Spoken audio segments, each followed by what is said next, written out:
cómo se sintieron al día del estreno y al presentar su película en el Festival de Cannes?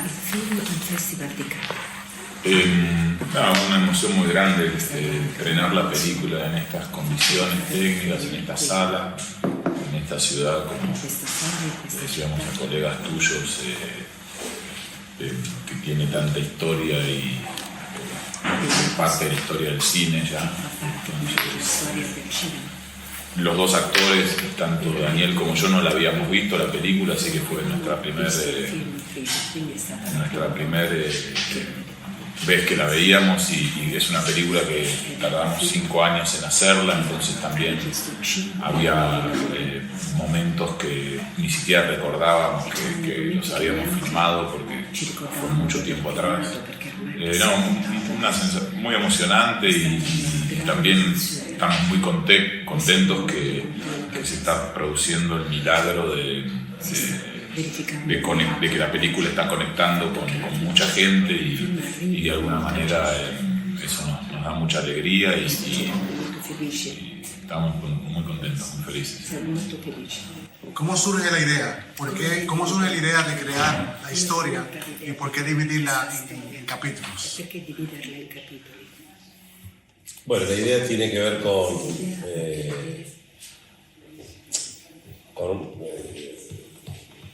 tomé una vieja película argentina de 1949 que se llama Apenas un delincuente, de Hugo Feronetti, que tomé un poco la premisa inicial de esa película como punto de partida para desvirtuarla e irme hacia otras zonas, ¿no? Zonas que me interesan más y que tienen que ver con desarticular un poco el género. Hace unos años hice con Esteban una película que se llama Un mundo misterioso, que vos leías el guión y parecía una comedia, pero bueno, era ¿cómo hacer una comedia desarmada, ¿no? Bueno, acá es como hacer un thriller, una de banco, de robo, totalmente desarmada. ¿Para qué? Para llegar a una zona más existencial, es decir, ¿qué hay detrás de las acciones? ¿Qué hay detrás de las decisiones? Y en ese sentido empecé a armar un guión que tenía que ver con una idea que también está en mis películas anteriores y que es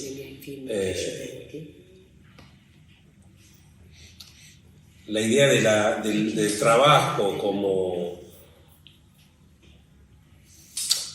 una especie de destino casi de prisión, ¿no? Como si el trabajo nos predestinara a hacer eso para toda la vida. Un poco lo que se revela el personaje de Daniel Morán, se revela ese destino de que voy a trabajar toda la vida, y si no trabajo toda la vida, ¿qué pasa? ¿No?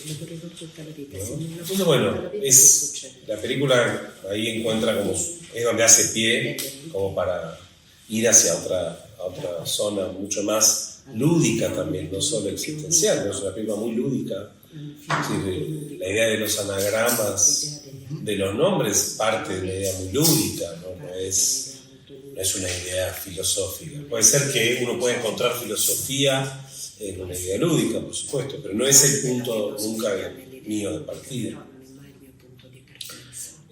Así que bueno, eso fue un poco. Y la división en realidad es en dos partes. Un poco sucedió, te diría que en el montaje, no fue una idea que estaba en el guión ni en el rodaje. Tuve muchos años también montando, tuve muchos años filmando y muchos años montando, porque yo filmaba, editaba.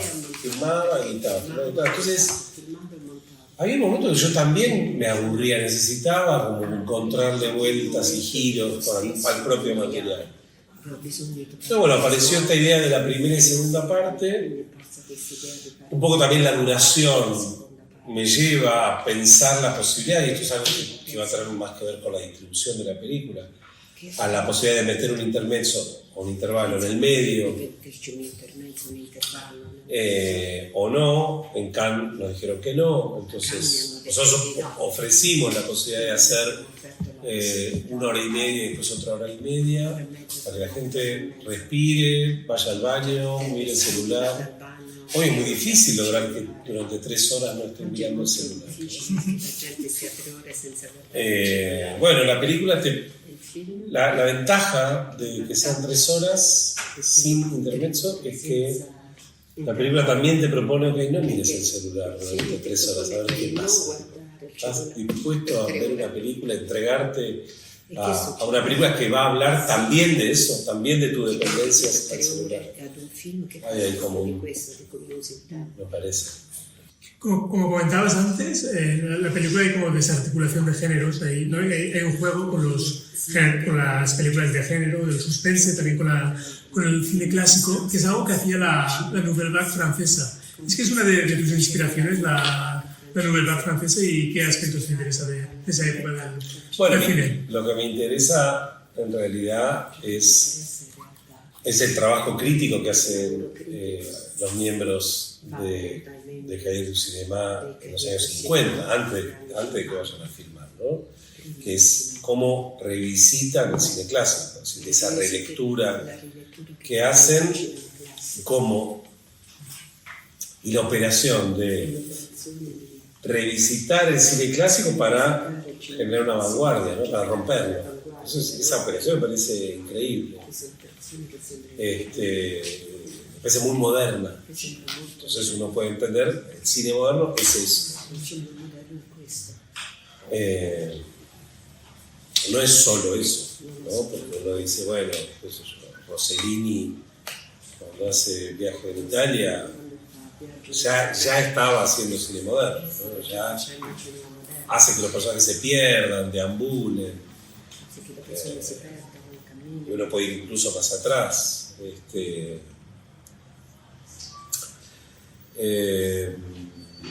O sea que me interesa esa modernidad en el cine, me interesa mucho. En este caso, además, me interesaba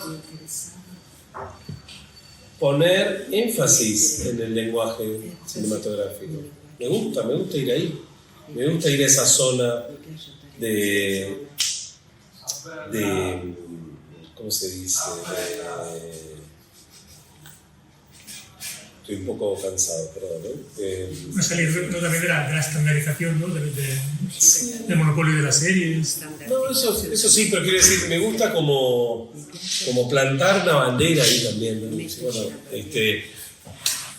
recién decía en otra entrevista, me estoy repitiendo un poco, pero decía, el cine como lenguaje es como una especie de lengua en extinción, ¿no? Cuando hay muchas lenguas en extinción en el mundo, ¿no? En Francia, estamos en Francia, el provenzal es una lengua que se hablaba hasta hace no tanto, bueno, ya lo hablan 4 campesinos. Pero yo creo que el cine lo estamos hablando un par de campesinos, entonces está bueno recordar ese verbo del cine, ¿no? Porque claramente hay una crisis muy, muy grande, pero es una crisis que tiene que ver con el cine, pero también tiene que ver con un cierto avance medio desmesurado del capital, no hay que decirlo de esta manera, ¿no?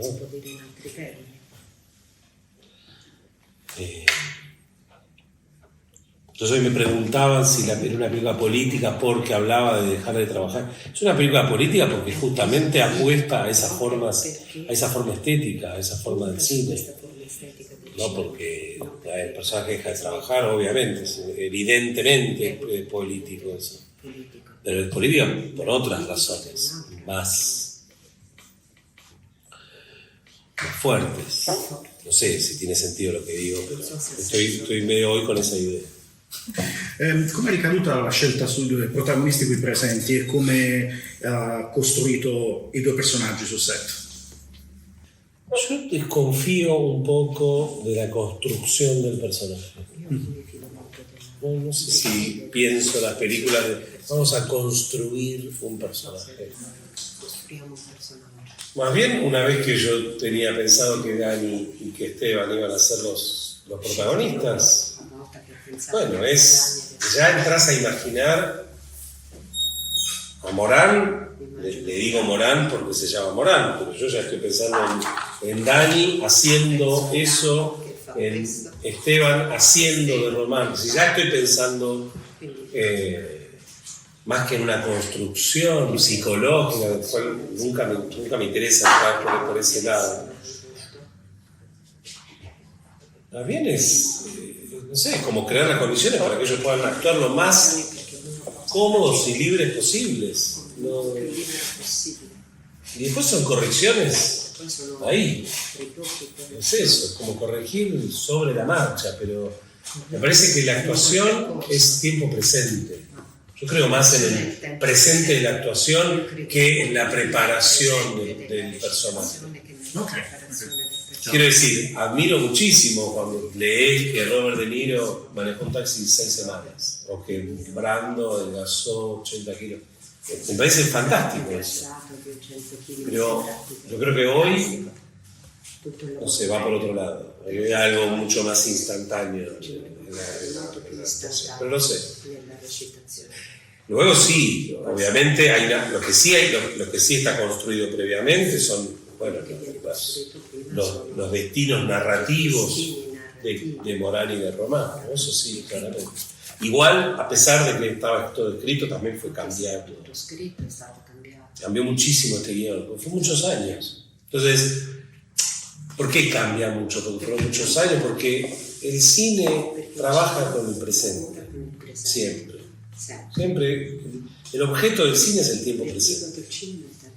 Cuando se escribe un guión, cuando uno va a la escuela de cine y te dicen, escribís un guión y pones escena número 1. Davide entraba a la habitación. No, Davide entra a la habitación. El cine es tiempo presente. Entonces, al filmar una película a lo largo de 5 años, empieza a expirar. Lo que pensaste hace 5 años ya no tiene validez. Entonces todo el tiempo estábamos como actualizando la historia, actualizando las decisiones de los personajes. En ese sentido fue muy... Es también la manera de filmar que tú tienes que con planos largos, que no entra necesariamente en lo que es el mundo del cine que hoy, que es rápido, todo, venta, tiene que ver también esta crítica que tú haces del trabajo, con el trabajo también del cineasta. Claro, sí. De cualquier manera, no siento que sea una película de planos largos. Hice películas de planos largos. La primera película que hice con Esteban, que empieza con un plano de 8 minutos. Acá no hay un plano largo, no hay uno, hay el plano más largo de la película, pero el plano final, porque es un plano de títulos. Eso. Sí. Eso ya es como bueno, okay. Goodbye. Farewell.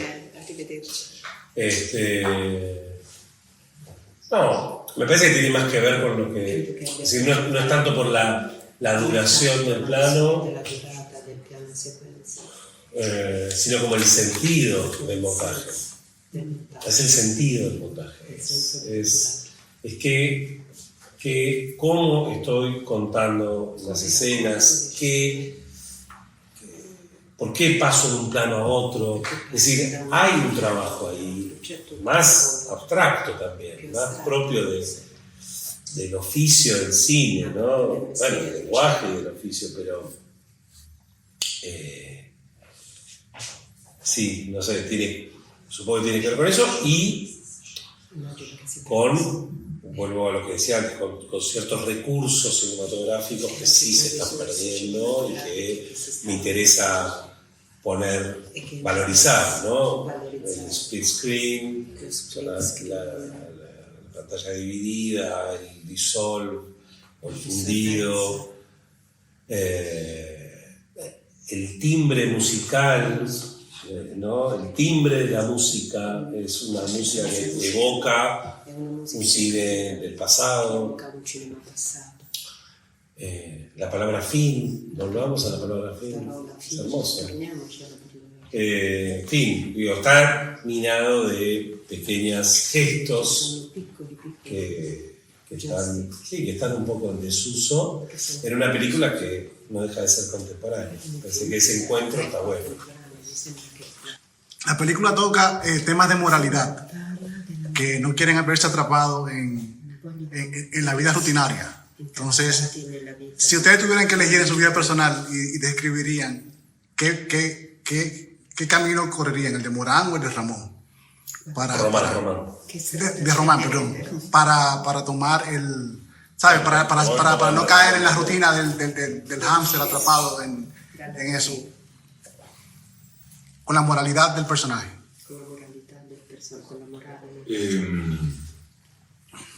No sé, no lo pensé. No se me ocurre cuál elegiría yo para mi vida.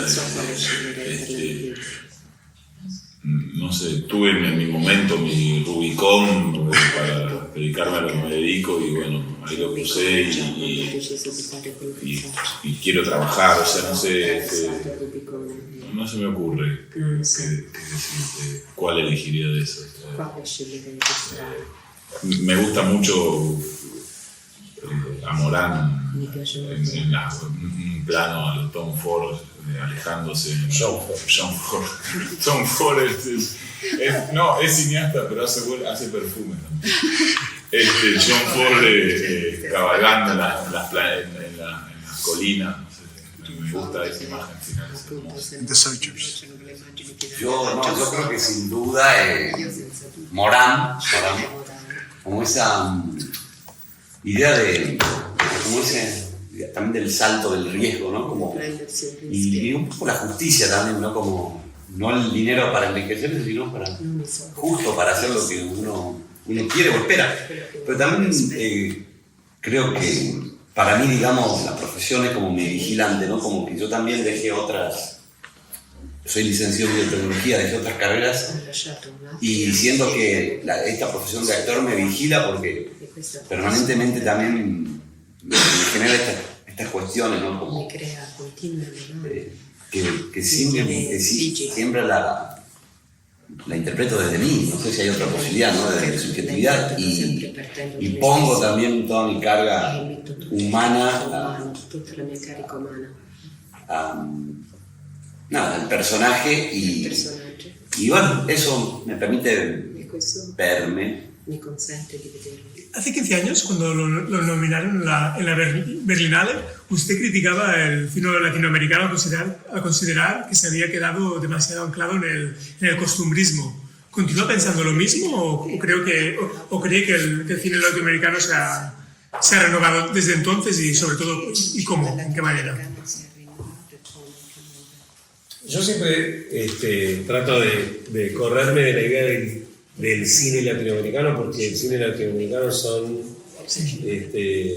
tantos como películas se hacen en Latinoamérica, bueno, tienen en común que son películas realizadas en la misma región. Eso no garantiza absolutamente ningún tipo de hermandad, o por el contrario, de enorme diferencia. No sé, me cuesta a mí hablar de hoy, ¿no? Uno dice el cine francés de los 60 y no, uno debería decir la Nouvelle Vague, ¿no? O dice el cine italiano de los años 40, bueno, es el neorrealismo, las películas neorrealistas, pero en Italia en los años 40 se hacían un montón de otras películas. Es decir, no sé bien qué es el cine latinoamericano. Sí sé perfectamente lo que es el costumbrismo, y el costumbrismo sí es una forma de representación que evoca cierta convención de lo que es la realidad. Bueno, sí, en ese sentido, sí. El costumbrismo, por supuesto, va tomando nuevas formas, ¿no? A medida que evoluciona.